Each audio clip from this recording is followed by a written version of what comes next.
Welcome to our channel. Today we how to authorize GitHub Actions for deploying data pipelines. Easy tutorial step by step clearly.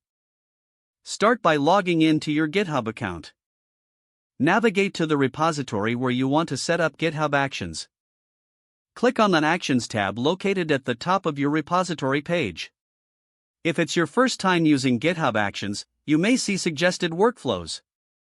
Choose a workflow template that fits your project or click Set up a workflow yourself to create a custom one.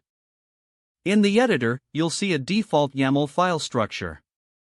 Modify the YAML file according to your data pipeline requirements. Next, you need to authorize the GitHub Actions to access your repository secrets. Go to the Settings tab in your repository.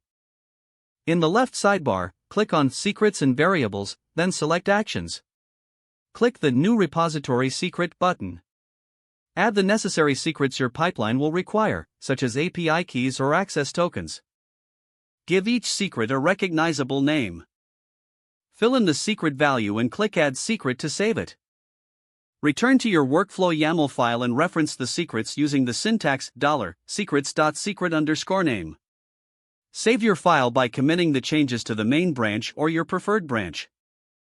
Once you commit, GitHub Actions will automatically trigger based on your configuration. Monitor the Actions tab to see the status of your workflows and troubleshoot if necessary. You have now successfully authorized GitHub Actions for deploying your data pipelines. If the page does not load, refresh the browser or try again in a private or incognito window. Make sure you are using the correct email address, then retype it carefully to avoid small typos. If your password is not accepted, use the reset option and create a new strong password you can remember. Check your spam folder for verification or security emails, then complete any requested confirmation steps. Enable two-factor authentication if available to improve account security and reduce unauthorized access risk. After signing in, review your profile details so your contact information and settings are accurate and current.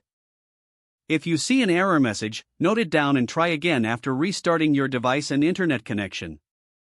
Log out when you finish, especially on shared devices, to keep your account and payment information secure.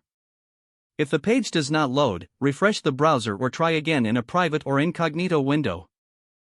Make sure you are using the correct email address, then retype it carefully to avoid small typos. Don't forget to like this video and subscribe to our channel for more step-by-step tech guides.